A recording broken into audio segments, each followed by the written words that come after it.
This video will walk you through how to select a market share target.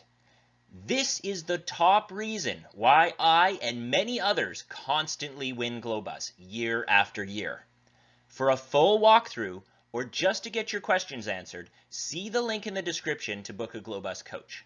The first thing that you need to see here, or should see here, is that there's a market share associated with each one of these areas.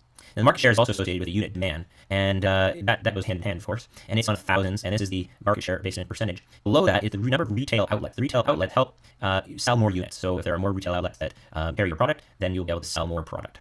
And when we talk about retail outlets, the thing that controls the retail outlets are two things. Number one is market share. The more units you sell, the more interested the retail outlets will be in carrying the product, and the more support you give them, so if you support them more interested they'll be in carrying your product. So if I have $19.50 per unit, if I spend $19.50 per unit, then they will carry my product more likely. And you see that it didn't change. That's because the number of retail outlets is determined on a previous year's efforts. So whatever I do this year in terms of supporting those retailers will increase the number of retail outlets that the next year will carry me. So it's a little bit longer term kind of spending pattern. You can't see the result of your retail support budget expenditures fully in the present year. The next thing you see is this price cost profit breakdown. And it's on dollars per unit sold. So this is dollars per unit. And you've got some kind of wholesale price minus promotional discounts and exchange rate adjustments. This is net revenue number. And then we've got a bunch of costs and we've got total cost. And this number right here is one of the more important ones. The operating profit per unit. We want that to be as big as possible so that each unit we make the most profit, which kind of makes sense when you want to maximize your earnings per share, which is this performance metric. It all comes back to what am I going to do for score and building my company. So step one of this page is identifying what the profit maximizing quantity is that you need to sell. Now, for economics professors, they would say, well, do something like this.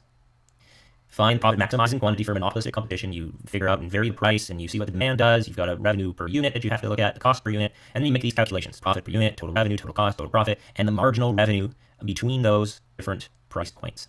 The marginal cost between those two different price points. You come up with this lovely little graph here of marginal revenue and marginal cost. Now, the profit maximizing quantity, remember we're finding the quantity, the market share that we should be targeting. That quantity is found when the marginal revenue, which are the blue dots, and the marginal cost intersect. So when they cross. And in this case, it's probably 300 to maybe 360, somewhere in there. That in many number of units. So instead of doing this, which is onerous, there's a way that I know how to shortcut that. And it's doing it like this. If we have low marketing, let's bring this marketing back down to something more in line with what it used to be. We take this average wholesale price of retailers, and we kind of draw this fancy little curve that you see on my sheet. And the curve kind of comes up and then it plateaus, and you're not really getting additional profit. And where we want to hit it, we want to hit it as it starts to plateau. The reason is because we want to produce more units. What does more units do for us? Well, the higher the market share, the higher the image. Anytime you think of image, which is the scoring metric right down here, which also helps us in the next year for getting more market share, you're going to be able to think about market share. Okay, so market share and image are linked. The more market share, the more image. Hit the like and sub if you feel like this video is doing any good. So I would rather be on that leading edge of that profit curve, profit and quantity curve. So how do we do this? Well, we can see it by looking at the price. So if I come down to a nice low price, my market share is nice and high, but we're going to take a look at this earnings per share number. We're going to watch this earnings per share number, which is really profit divided by the shares outstanding. And if shares outstanding are constant, then we're just looking at profit. So you should see this nice curve, and as the curve comes up, it will start to plateau. So let's see this. We're going to use the up arrow keys on the price, and we're going to very quickly see the earnings per share go up. And it's going to reach a bit of a plateau. When you see that, so we've got about 60 to 70, somewhere 60 to 70, and it bounces around somewhere in there. Yeah, I'm still bouncing around somewhere 55 to 65, somewhere in there. At some point, it will start to come down. If I hit a high enough price, and here we go, the earnings per share is starting to come down. So I don't want to be at that side of the curve, on that side of the plateau. That's a very low market share, which gives me a very poor image rating. By comparison, I want to be on the low end of the price, which is the other side of this little plateau that we have for the curve of earnings per share. So as we come down here, we're looking for the profit maximizing quantity. All right, about 50, it's back up to 60, so it just kind of bounces around in there. There's some rounding error that causes this. So I'm looking at this, and it looks like it's about 23, maybe 24%. So if I go with that, it's about 24%. And I say that is my profit maximizing quantity. Now, what if I change a lot of these marketing pieces, this retailer support, advertising, website, sales promotion, warranty period? Well, let's do that. Let's increase this a lot and see where the profit. See, I know I'm changing website display to about 6,000. I know what's going to happen. It tells me that I can't. I have to stay under 5,000. So we know that that's a high number. All right, let's go up to maybe 24% there in a year. So these are high numbers. All right, let's do the same thing. Let's go down to 120. 120, and it's a lot of market share. I need to bring this, or I need to look at the plateau that will occur in earnings per share. So let's do this very quickly. And we're coming up in earnings per share. It rises, and it's continuing to rise.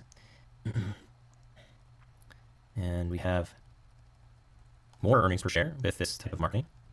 And it looks like it's between $1.95 and maybe $1.10, $1.15. And we're getting up there in price, and it looks like it's starting to come down. So it's starting to really come down. So I know that it's greater than 14, but I want to be on the first and leading edge of this plateau of earnings per share. And whereabouts is that? Let's take a look where this starts to come back down as we decrease the price. Yeah, it's starting to come down right about there. So here I've got a market share of about 26% or thereabouts. So the market share that I should be targeting is what I had before, somewhere like 24%, and maybe upwards of 26%. So let's pick 25. Let's pick 25% for now. That would be the profit maximizing quantity. That's the market share target that I should be targeting. See the link in the description to book a Glo-Bus coach. We made a third and best way to forecast your competitive assumptions. It's available as a free spreadsheet you can download in the description. Completing the Glo-Bus walkthrough in the order presented is best. Click on this video next and don't forget to subscribe.